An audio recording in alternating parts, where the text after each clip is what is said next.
Le charisme est un élément puissant. Il peut attirer ou repousser, mais il ne laisse jamais indifférent. Il y a des personnes qui, lorsqu'elles entrent dans une pièce, changent littéralement l'atmosphère. Elles dégagent une pression subtile, parfois douce, parfois intense, mais toujours présente. Cette pression, ce magnétisme, vient souvent de leur performance, de leur cohérence entre ce qu'elles disent et ce qu'elles font. En réalité, le charisme est indissociable de la performance. Vous ne verrez jamais quelqu'un de véritablement charismatique qui n'excelle pas dans son domaine. C'est cette excellence qui crée cette aura magnétique. Ce changement d'énergie qui inspire ou dérange, mais qui ne passe jamais inaperçu. Je suis Siaper Malama, coach professionnel, et j'aide les hommes à retrouver leur puissance intérieure, à affirmer leur identité et à devenir des piliers solides pour eux-mêmes et pour la société. J'ai transformé ma propre posture d'un homme plutôt effacé à quelqu'un qui impacte, qui inspire et qui peut prendre la parole au public. Et aujourd'hui, je vais partager avec toi comment développer cette aura qui transforme littéralement l'atmosphère autour de toi.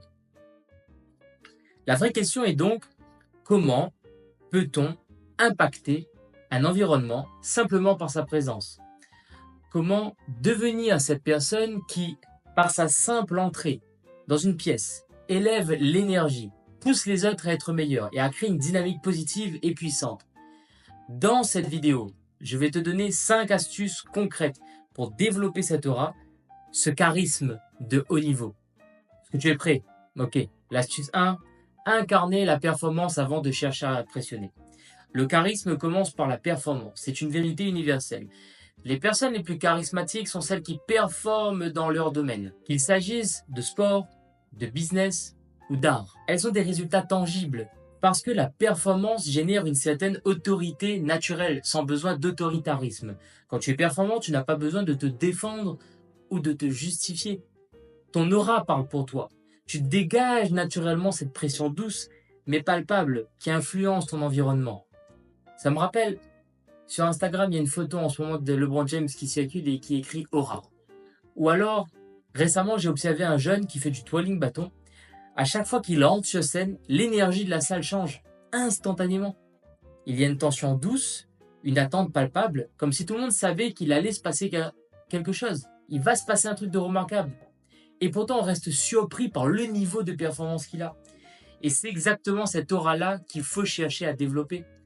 Elle ne vient pas de l'attitude ou de mots, mais de la certitude intérieure que l'on est performant, prêt et aligné avec ce que l'on va offrir. Astuce 2. Maîtrise l'art de la présence. Le charisme passe par le fait d'être présent. Être présent, c'est plus qu'être présent physiquement. C'est être ancré, connecté à soi-même, être ouvert aux autres, les regarder, les écouter, participer. C'est savoir occuper l'espace sans avoir besoin de le remplir bruyamment. Les personnes charismatiques créent un espace autour d'elles, une sorte de bulle magnétique qui attire ou intrigue. Cette présence se travaille par des pratiques de recentrage, comme la méditation ou simplement l'attention portée à chaque mouvement où chaque regard est important. Astuce 3, créer une pression positive sur l'environnement avant du charisme. Ce n'est pas écraser les autres, surtout pas, mais plutôt créer une pression qui les invite, qui les incite, qui les pousse peut-être à être meilleurs. C'est cette différence subtile entre imposer et inspirer. Quand tu as une aura puissante, les gens autour de toi se sentent naturellement tirés vers le haut. Ils veulent être à la hauteur de l'énergie que tu apportes. Au basket, j'ai connu une figure marquante, comme ça. Une figure marquante du basket rayonné. Il dégage cette aura qui est rare. Et j'ai rarement retrouvé cette aura, cette énergie chez quelqu'un d'autre. Aujourd'hui, je la revois chez une personne qui mentore des jeunes. Mais ça reste rare. Des excellents joueurs, il y en a. Des joueurs bons, il y en a beaucoup. Mais ceux qui marquent comme ça, il y en a très peu. Astuce 4, développer l'autorité sans autoritarisme. Les personnes charismatiques imposent naturellement une forme d'autorité douce. Elles n'ont pas besoin de rappeler leur statut ou de se justifier. Cette autorité vient de la cohérence entre les paroles et leurs actes, de leur stabilité émotionnelle et de leur capacité à rester elles-mêmes, quelles que soient les circonstances. Et enfin, l'astuce 5, c'est construire une aura magnétique avec des éléments concrets. Le charisme n'est pas une question d'attitude ou d'énergie invisible. Il se construit aussi avec des éléments très concrets. La posture, le style vestimentaire, les accessoires, le langage corporel. Chaque détail compte, comme dirait ce fameux youtubeur, pour renforcer cette sensation de charisme. Le secret du charisme réside dans l'ordre des étapes.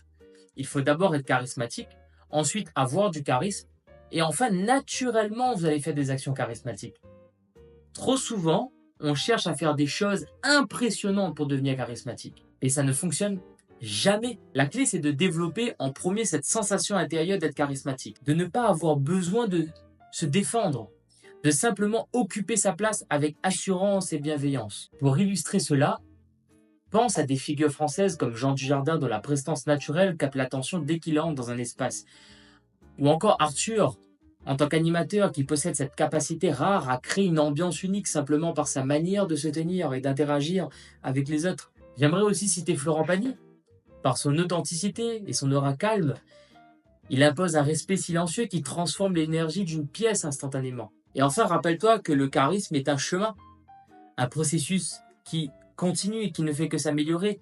Il existe différents niveaux de charisme, du plus subtil au plus intense. L'idée n'est pas d'essayer de tout de suite atteindre un niveau maximal, mais plutôt de jouer à ton niveau actuel tout en visant celui juste au-dessus. C'est ainsi que l'on construit cette aura pas à pas, niveau après niveau, jusqu'à ce que cela devienne une seconde nature pour toi. Ok, maintenant tu sais tout ça. Il ne te reste plus qu'à t'entraîner et à progresser. Je te souhaite un vrai apprentissage sur le charisme. Puisses-tu avoir cette aura qui change une pièce, déjà qui change ton atmosphère à toi quand tu te regardes dans le miroir, puis qui change l'atmosphère que tu as dans ta classe ou alors avec ta famille, et puis petit à petit avec les gens autour de toi dans différents groupes. C'est ainsi que ça s'améliore. C'est ainsi qu'on prend le temps de devenir charismatique au fur et à mesure et qu'on impacte ses odes avec performance, joie et surtout utilité. Bon entraînement, c'était Cyr, à ton service.